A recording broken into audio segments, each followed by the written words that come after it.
Me llamo Diego Arribas, soy artista plástico, soy doctor en Bellas Artes y he sido profesor de la Facultad de Bellas Artes en la Universidad de Zaragoza. Y el proyecto del que vamos a hablar es un proyecto que se inició en el año 2000 alrededor de unas minas abandonadas, las minas de hierro de Sierra Menera, en la localidad de Ojos Negros, en Teruel. Y bueno, aquella iniciativa surgió primero de un trabajo artístico personal, de mi propio trabajo, que fue evolucionando y fue dirigiéndose hacia más allá de lo que era una propuesta artística, una propuesta plástica y estética, hacia un proyecto de trabajo con la comunidad, con el entorno social, en base a pues, una situación que había de, vamos a decirlo así, de desamparo, de una encrucijada después del cierre de la actividad minera que estaba produciendo un descenso demográfico, un descenso en lo económico, en lo social, y ahí pues me planteé la posibilidad de que el arte, además de dar respuestas dentro del ámbito de la plástica, pues pudiera dar también alguna respuesta, o por lo menos lanzar algunas preguntas sobre su capacidad para impulsar algunas actividades que, bueno, que animaran o que provocaran salir de ese impasse en el que estaba inmerso las minas de Ojos Negros. Una primera actividad... Os encontrasteis, sí, Diego, con un patrimonio minero, unos espacios y un territorio, ¿no? Unas guías, ¿no? que eran las que llevaban el hierro hasta Sagunto y bueno, unos espacios en forma de edificios y después una estructura natural modificada por el hombre, ¿no? Que hablas tú de como una especie de escultura a lo largo de los años, y a partir de ahí pensáis en cómo intervenir ese patrimonio, ¿no? Por medio de iniciativas culturales y de arte contemporáneo, ¿no? Explícame un poco cómo fue esa incursión, digamos, cómo fue esa incursión en el territorio, porque de alguna manera estás entrando en un patrimonio local, porque tú no eres de allí, ¿o sí? No, yo no soy de allí. Fue todo un cúmulo de casualidades y de azar que me llevó a plantearme este proyecto. Yo soy madrileño y había aprobado las oposiciones para profesor de instituto y me destinaron a un pueblecito al lado de las minas, en Monreal del Campo, en Teruel, en una zona en la que, bueno, pues dentro de lo que es Teruel, que ya de por sí es una zona poco habitada y con pocos recursos, pues aún añadía la dificultad de que además era un territorio, un paisaje y un entorno debilitado y muy vulnerable después de que habían cerrado la explotación minera, que efectivamente era mineral de hierro, que se llevaba mediante un tren minero hasta el puerto de Sagunto, donde ahí se fundían los altos hornos para fabricar vigas de hierro y otros elaborados, ¿no? Bien, entonces yo, ya te digo, como conocí aquello de casualidad, en una zona en la que poco había que hacer, o eso yo pensaba cuando vine desde Madrid, pero tuve la suerte de descubrir este entorno, que era un paisaje pues impresionante, un paisaje descarnado, una naturaleza completamente abierta en canal después de casi un siglo de explotación minera a cielo abierto, con lo cual, o sea, no era la minería de galería, sino que era una minería a cielo abierto que había ahora dado el monte pues con más de 2.500 hectáreas y muchas toneladas de movimiento de tierras, ¿no?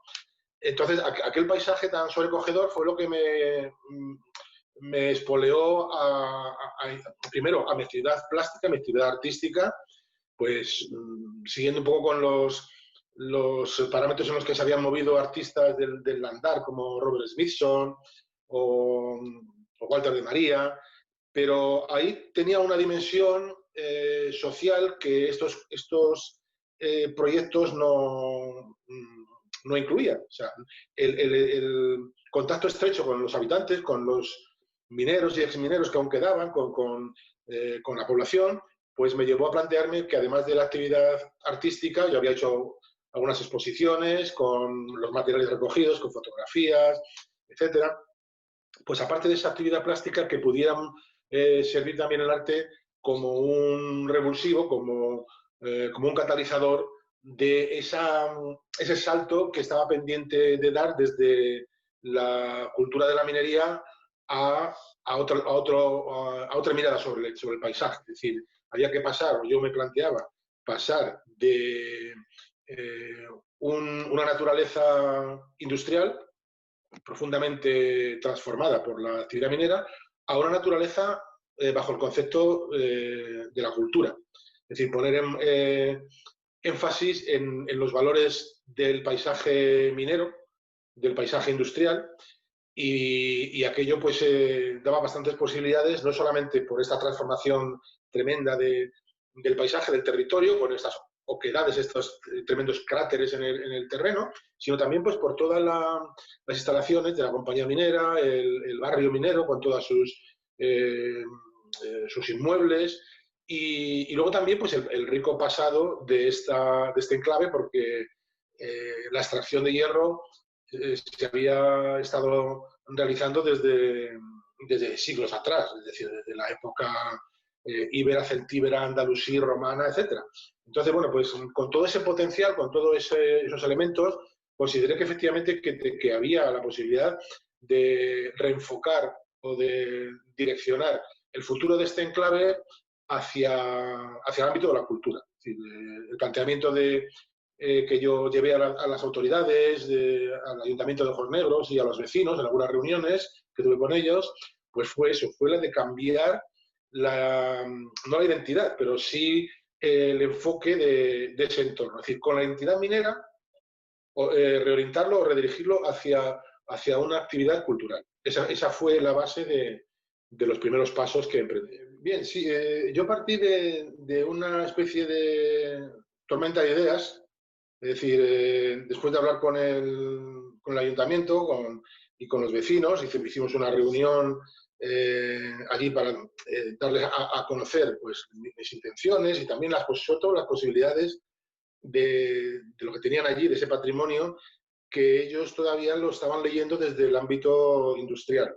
Entonces, una vez que se cierra esa vía, que la industria ya no da respuesta a esos elementos, yo planteaba el buscar otro camino, que era el de la cultura, el del arte contemporáneo. Entonces, para contrastar esta hipótesis, esta propuesta, pues lo que propuse al ayuntamiento fue realizar un encuentro, un congreso, en el que pudiéramos invitar a los que yo entonces entendía que podían ser actores clave para de momento conocer qué es lo que teníamos y también para ver las posibilidades de actuación. Entonces, en el año 2000, además coincidiendo con el centenario de la creación de la compañía minera, que empezó a funcionar allí en el 1900, pues convoqué un congreso, un encuentro que se llamó Arte, Industria y Territorio, y ahí invitamos pues desde artistas, arquitectos, ingenieros de minas,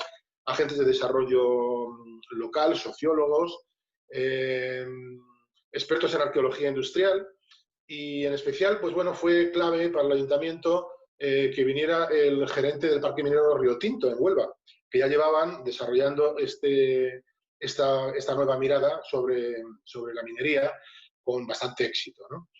Una vez que cerraron la explotación minera, o la mayor parte de la explotación minera en Río Tinto, pues habían hecho una especie de inventario de todo lo que había quedado allí, aparte del paisaje minero, pues el barrio minero, el barrio de los ingenieros, el barrio de Bellavista, un tren turístico, las impactantes oquedades como cráteres en el paisaje, y habían estructurado una oferta cultural que efectivamente pues estaba dando empleo y estaba dando a conocer aquel entorno. esa fue, digo, decisiva, esa presencia, esa actuación o la intervención del gerente del Parque Minero Río Tinto para que el Ayuntamiento de Ojos Negros dijera, bueno, ¿por qué no nosotros? No tenemos otra cosa, aquí ya la minería se da por acabada, la industria se da por terminada, la agricultura, bueno, entonces era, eh, bueno, pues básicamente testimonial, era una agricultura de secano, de cereal, que tampoco daba muchos beneficios, y el ayuntamiento apostó por convertir ese espacio minero en un espacio cultural. Lo primero que hizo fue adquirir el coto minero, que entonces estaba en propiedad de los bancos, que lo habían hipotecado a la empresa, puesto que tenía bastantes deudas con proveedores, y entonces lo habían puesto como aval lo que eran todas las instalaciones y pertenecía a un banco. Bien, pues el ayuntamiento compró los terrenos, el coto minero, con todos los elementos que había dentro. O sea, no solamente el barrio minero, sino también pues todas las instalaciones industriales y por supuesto, claro, el coto, ¿no? El paisaje. Y a partir de ahí pues se fueron desencadenando una serie de acontecimientos. Los primeros, identificar cuáles eran los elementos más identificativos de la actividad minera, que eran dos construcciones, unas tolvas de carga de mineral y una nave de clasificación de mineral, de una estructura de hierro inmensa, muy bien conservada y además una estructura muy robusta. Y esos dos elementos, que eran los que ellos entendían que eran los más identificativos de la actividad minera, pues para detener el expolio que estaba habiendo, porque allí, todo hay que decirlo, desde que la empresa se fue, pues cualquiera podía entrar y llevarse lo que quisiera, ¿no? A golpe de soplete y radial, pues se llevaban de todo para mal vender, como chatarra o para llevárselo a su casa. Entonces, estos dos elementos, como digo, el ayuntamiento los catalogó como monumento de interés local y a partir de ese momento quedaron protegidos. Ya no podían desguazarse, no podían expoliarse o destruir. Ese fue el primer paso importante, es decir, bueno, muy importante. Primero, un entorno que hasta entonces había sido privado de una compañía minera pasaba a ser de bien público, del ayuntamiento, y además orientado hacia el ámbito cultural. Es decir, en el momento en que el ayuntamiento reconoció que dos construcciones industriales tenían un valor patrimonial y la Dirección General de Patrimonio de Aragón lo reconoció al admitir el expediente para declararlo como monumento, pues quedaba ya protegido y además ya abría un poco el camino de por dónde se iba a orientar esta actividad. Es decir, que el impulso que yo, digamos, insuflé allí en aquel entorno fue el decir, hay que cambiar de chip, vamos a pasar de espacio cultural de espacio minero a espacio cultural y además vamos a hacerlo guiados o orientados por el arte contemporáneo. Porque paralelamente a este congreso, que se recogió unas actas con todas las intervenciones de todos los ponentes, pues realizamos una convocatoria de intervenciones en las minas, en el coto minero. Se seleccionaron 4 proyectos de artistas y bueno, fue una manera también de darle una nueva dimensión a aquel entorno en el ámbito del arte contemporáneo. Es decir, lo industrial y lo natural de repente se unían para servir como soporte a la práctica artística. Este formato de convocatoria de artes plásticas para intervenir en las minas y congreso científico con varios especialistas de varias disciplinas se repitió 3 veces, hicimos 3 encuentros y en cada uno de ellos fuimos dando pasos avanzando hacia construir y consolidar esta nueva identidad y integrando, por supuesto, el pasado minero, industrial y la historia. Es decir, no solamente la historia de siglos de atrás, de que hay pues excavaciones y hay yacimientos arqueológicos que lo demuestran y se estaban estudiando por arqueólogos, sino también la más reciente, que era la de la población, la de los habitantes que aún seguían viviendo allí y que podían dar testimonio en primera persona del acontecer de aquellas minas y su trabajo de una forma completamente diáfana y cristalina. todo hay que decir que el pueblo de Ojos Negros es una localidad de 300 habitantes, poco más. Entonces, hay que hacernos una idea de la escala en la que estamos hablando, ¿no? La mayoría, pues, una población ya mayor, envejecida, la mayoría de ellos jubilados, porque hubo una diáspora cuando cerraron las minas de los trabajadores que se fueron hacia Valencia, Barcelona, Zaragoza, etcétera, ¿no? Pero bueno, los que se quedaron allí en el pueblo, pues que vieron que efectivamente pues aquella vía podía funcionar y la apoyaron, colaboraron incluso con los artistas a la hora de ayudarles a hacer sus instalaciones. Podían elegir cualquier rincón de toda la explotación minera, ya fuera un enclave en la naturaleza, en las minas, o en una nave, una instalación, una construcción, o incluso en una vivienda, en fin, que podían, los vecinos colaboraban también con esto, ¿no? Para ofrecerse, para contribuir y colaborar. Es decir, que ellos eran los artistas los que elegían el enclavamiento para su proyecto, y luego pues había una parte para producción de obra y para instalación de la obra allí mismo. Sí, bueno, el proyecto tocó techo, por decirlo de alguna manera, pues hace unos años, creo que fue en el 2011, sí, creo que fue en el 2011, cuando después de el tercer encuentro que hicimos, bueno, todo hay que decir que no hubo más encuentros, pues nos pilló en el 2008 cuando se iba a hacer el siguiente, el tema de la crisis. El ayuntamiento no podía hacer frente a los gastos de la organización, tampoco otros sponsors con los que contábamos, y entonces ahí dejamos de hacer los encuentros. Quedaron las actas que se han publicado y bueno, pues han servido, me consta, para que otros proyectos lo hayan tomado como referente y como inspiración, pero el techo, como decía, se llegó en el 2011 cuando la Dirección General de Patrimonio reconoció el valor cultural de este entorno y del proyecto que llevábamos entre manos, declarando todo ese entorno como un parque cultural.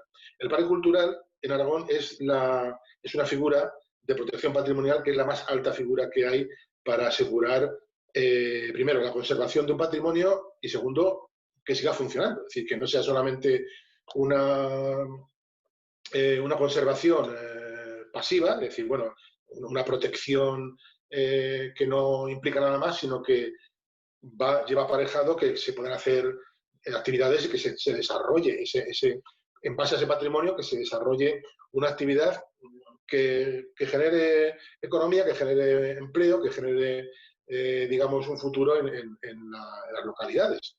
Bueno, esto se consiguió.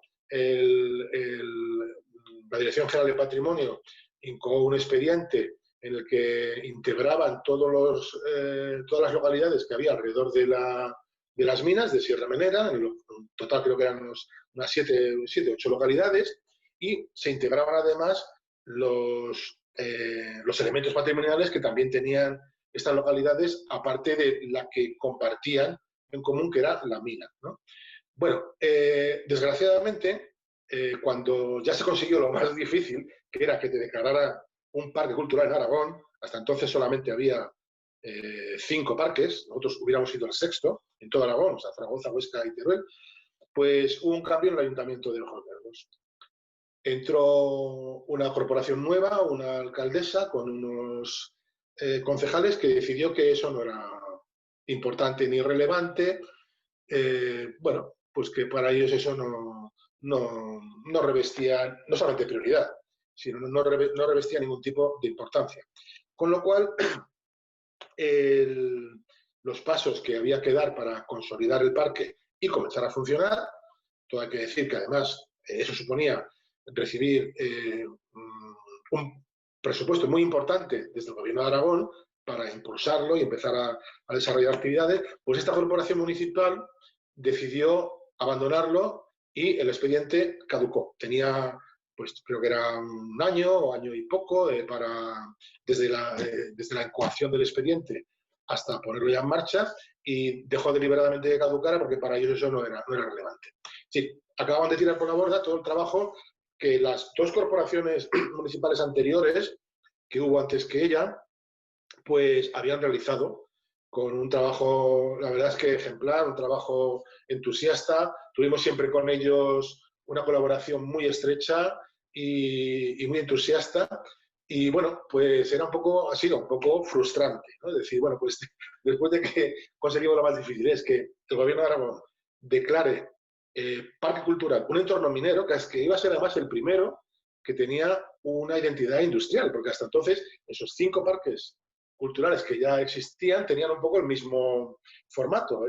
Los valores que lo justificaban eran valores naturales, pues, paisajísticos, de naturaleza, históricos y algunos incluso pues, artísticos, pero refiriéndose a arte rupestre, abrigos, con pinturas y pues efectivamente no se ha reactivado, sigue caducado, de manera que si se quisiera retomar el tema habría que empezar desde cero otra vez. Es decir, otra vez eh, justificar, hacer un expediente de justificar por qué se pretende crear ese parque cultural. El trabajo está hecho, simplemente sería actualizarlo. ¿Por qué se pretende ese parque cultural, esa protección patrimonial? ¿Qué elementos son los más importantes a subrayar? Que además son muchísimos, no solamente industriales, sino también históricos. Hay un castillo del siglo XII, allí también. En fin, que elementos hay de sobra para relanzarlo y justificarlo. Pero, como decía, pues ha quedado en el aire por la...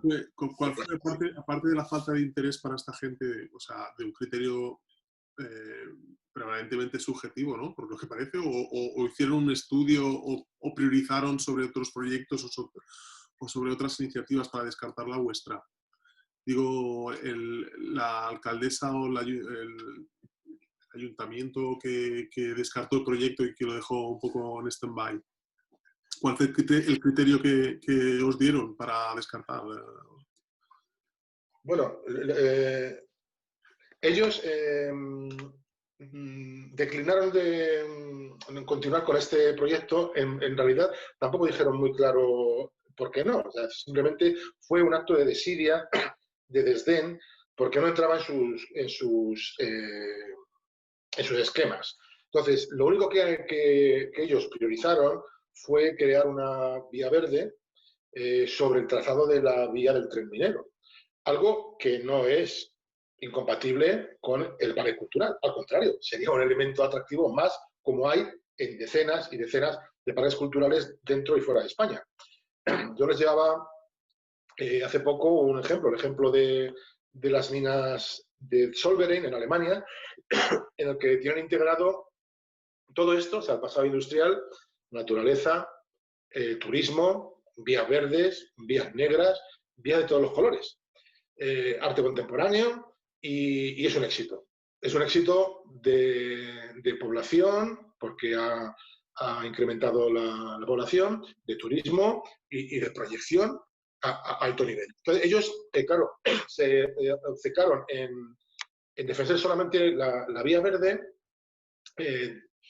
y tampoco quisieron que les asesoráramos al ayuntamiento, porque yo recuerdo que, por ejemplo, el verano pasado me invitaron los propios vecinos, una asociación de vecinos, a dar una charla junto con otros 2 arqueólogos que ellos mismos titularon Pasado y Futuro de Jornero.